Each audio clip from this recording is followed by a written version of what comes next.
ବହୁ ପୂର୍ବରୁ ଏକ ଛୋଟ ଗାଁରେ ଶିବ ନାମକ ଜଣେ କୃଷକ ରହୁଥିଲେ। ଶିବ ଗରିବ ଥିଲେ, କିନ୍ତୁ ସେ ନିଜ କାର୍ଯ୍ୟରେ ସନ୍ତୁଷ୍ଟ ହୋଇଥିଲେ।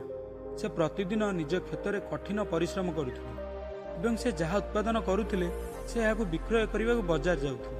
ତାଙ୍କର ଏକ ପତ୍ନୀ ଗୀତା ଏବଂ ଏକ ସାନ ପୁଅ ରାମୁ ଥିଲେ।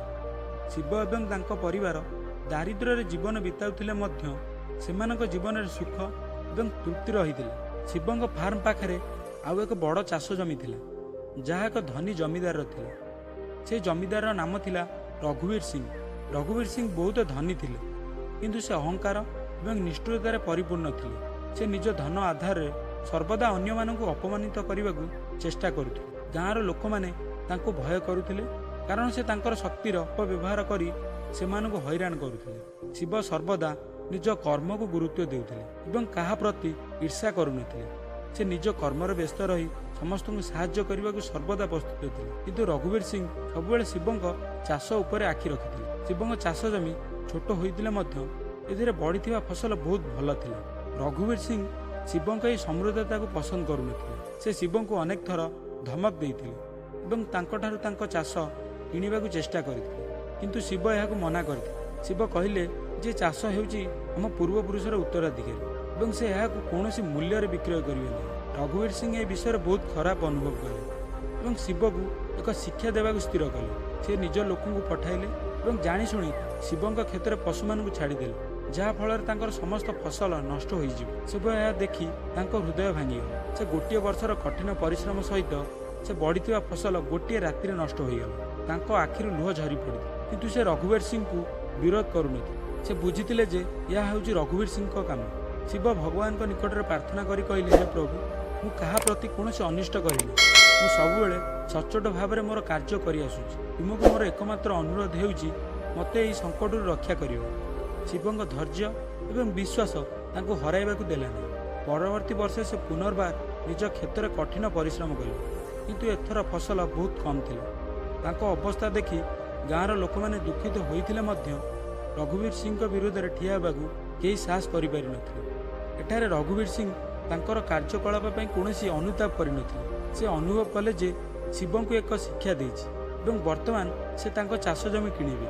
କିନ୍ତୁ ଶିବ ତଥାପି ପରାଜୟ ଗ୍ରହଣ କରିନଥିଲେ। ସେ ଗାଁର ଅନ୍ୟ ଚାଷୀମାନଙ୍କ ଠାରୁ ସାହାଯ୍ୟ ଲୋଡ଼ିଲେ ଏବଂ ଧୀରେ ଧୀରେ ତାଙ୍କ ଚାଷକୁ ଉର୍ବର କଲେ। ସମୟ ଅତିବାହିତ ହେଲା ଏବଂ ଗୋଟିଏ ଦିନ ଆସିଲା ଯେତେବେଳେ ରଘୁବୀର ସିଂଙ୍କୁ ତାଙ୍କ କର୍ମର ପରିଣାମ ଭୋଗିବାକୁ ପଡ଼ିଲା। ସେହି ବର୍ଷ ଗାଁରେ ପ୍ରବଳ ବନ୍ୟା ପରିସ୍ଥିତି ସୃଷ୍ଟି ହୋଇଥିଲା। ରଘୁବୀର ସିଂଙ୍କ ବଡ଼ କ୍ଷେତରେ ବନ୍ୟା ପରିସ୍ଥିତି ସୃଷ୍ଟି ହୋଇଥିଲା ଏବଂ ସମସ୍ତ ଫସଲ ନଷ୍ଟ ହୋଇଯାଇଥିଲା। ତାଙ୍କ ସମ୍ପତ୍ତିର ଏକ ବଡ଼ ଅଂଶ ମଧ୍ୟ ବନ୍ୟାରେ ଧୋଇ ହୋଇଯାଇଥିଲା। ସେ ଯେଉଁ ସମସ୍ତ ଧନ ଏବଂ ଶକ୍ତି ବିଷୟରେ ଗର୍ବ କରୁଥିଲେ ତାହା କ୍ଷଣିକ ମଧ୍ୟରେ ନଷ୍ଟ ହୋଇଗଲା। ଅନ୍ୟପକ୍ଷରେ ଗାଁର ଏକ ଉଚ୍ଚ ସ୍ଥାନରେ ଥିବା ଶିବଙ୍କ କ୍ଷୁଦ୍ର ଚାଷ ଜମି ବନ୍ୟା ପରିସ୍ଥିତିରୁ ରକ୍ଷା ପାଇଥିଲେ। ସେହି ବର୍ଷ ଶିବ ବହୁତ ଭଲ ଫସଲ ବଢ଼ାଇଥିଲେ ଏବଂ ସେ ଏହାକୁ ବିକ୍ରୟ କରି ବହୁତ ଟଙ୍କା ରୋଜଗାର କରିବାରେ ସଫଳ ହୋଇଥିଲେ। ରଘୁବୀର ସିଂ ବର୍ତ୍ତମାନ ଗରିବ ହୋଇଯାଇଥିଲେ। ଏକଥା ତାଙ୍କୁ ଭୟ କରୁଥିବା ଗାଁର ଲୋକମାନେ ଏବେ ତାଙ୍କୁ ଅବମାନନା କରିବାକୁ ଆରମ୍ଭ କଲେ, କିନ୍ତୁ ଶିବ ଏହି କଷ୍ଟ ସମୟରେ ମଧ୍ୟ ନିଜର ଦୟା ଏବଂ ସହାନୁଭୂତି ଛାଡ଼ି ନାହାନ୍ତି। ସେ ରଘୁବୀର ସିଂଙ୍କ ନିକଟକୁ ଯାଇ ତାଙ୍କୁ ସାହାଯ୍ୟ କରିଥିଲେ। ସେ କହିଥିଲେ, ଯାହା ଘଟିଲା ତାହା ହେଉଛି ଈଶ୍ୱରଙ୍କ ଇଚ୍ଛା। ମୁଁ ସବୁବେଳେ ଶିଖିଛି ଯେ ପରିସ୍ଥିତି ଯାହା ହେଉନା କାହିଁକି ଆମେ ଅନ୍ୟମାନଙ୍କୁ ସାହାଯ୍ୟ କରିବା ଉଚିତ। ରଘୁବୀର ସିଂ ତାଙ୍କ କାର୍ଯ୍ୟକଳାପ ପାଇଁ ଅତ୍ୟନ୍ତ ଅନୁତାପ ଅନୁଭବ କଲେ। ସେ ଶିବଙ୍କୁ କ୍ଷମା ମାଗି କହିଲେ, ମୁଁ ତୁମ ପାଇଁ ବହୁତ ଖରାପ କାମ କରିଥିଲି, କିନ୍ତୁ ତୁମେ ତଥାପି ମୋତେ କ୍ଷମା କରି ମୋତେ ସାହାଯ୍ୟ କରିବାକୁ ଆସିଲ। ତୁମେ ପ୍ରକୃତରେ ମହାନ। ବର୍ତ୍ତମାନ ମୁଁ ବୁଝିପାରୁଛି ଯେ ଶେଷରେ ସମସ୍ତଙ୍କୁ ନିଜର କର୍ମର ପରିଣାମ ଭୋଗିବାକୁ ପଡ଼ିବ। ଶିବ ରଘୁବୀର ସିଂଙ୍କୁ ସାନ୍ତ୍ୱନା ଦେଇ କହିଲେ, ଆମେ ଆମର କର୍ମ ଉପରେ ଧ୍ୟାନ ଦେବା ଉଚିତ, କାରଣ ସେମାନେ ଆମର ଭବିଷ୍ୟତ ସୃଷ୍ଟି କରନ୍ତି। ଯିଏ ଯାହା କରନ୍ତି ସେ ସେମାନଙ୍କ ଫଳାଫଳ ପାଇବେ। କର୍ମ କରିବା ତେବେ ଆମେ ଭଲ ଫଳ ପାଇବା ଏବଂ ଯଦି ଆମେ ଖରାପ କର୍ମ କରିବା ତେବେ ଫଳାଫଳ ମଧ୍ୟ ଖରାପ ହେବ। ରଘୁବୀର ସିଂ ତାଙ୍କୁ ଭୁଲରୁ ଶିଖିଲେ, ତାଙ୍କ ଜୀବନର ପରିବର୍ତ୍ତନ କରିବାକୁ ସ୍ଥିର କଲେ। ସେ ତାଙ୍କର ଅବଶିଷ୍ଟ ସମସ୍ତ ସମ୍ପତ୍ତି ଦାନ କରି ଗରିବ ଲୋକଙ୍କୁ ସାହାଯ୍ୟ କରି ଜୀବନ ବିତାଇବାକୁ ଲାଗିଲେ। ସେ ଶିବଙ୍କୁ ତାଙ୍କର ପ୍ରକୃତ ବନ୍ଧୁ ଭାବରେ ବିବେଚନା କରୁଥିଲେ ଏବଂ ସର୍ବଦା ତାଙ୍କ ପରାମର୍ଶକୁ ଅନୁସରଣ କରୁଥିଲେ। ଗାଁର ଲୋକଙ୍କ ପାଇଁ ଏହା ଏକ ଉତ୍ତମ ଉଦାହରଣ ଥିଲା ଯେ ଜଣଙ୍କର କର୍ମ ନିଶ୍ଚିତ ଭାବରେ ଫଳାଫଳ ଦେଇଥାଏ।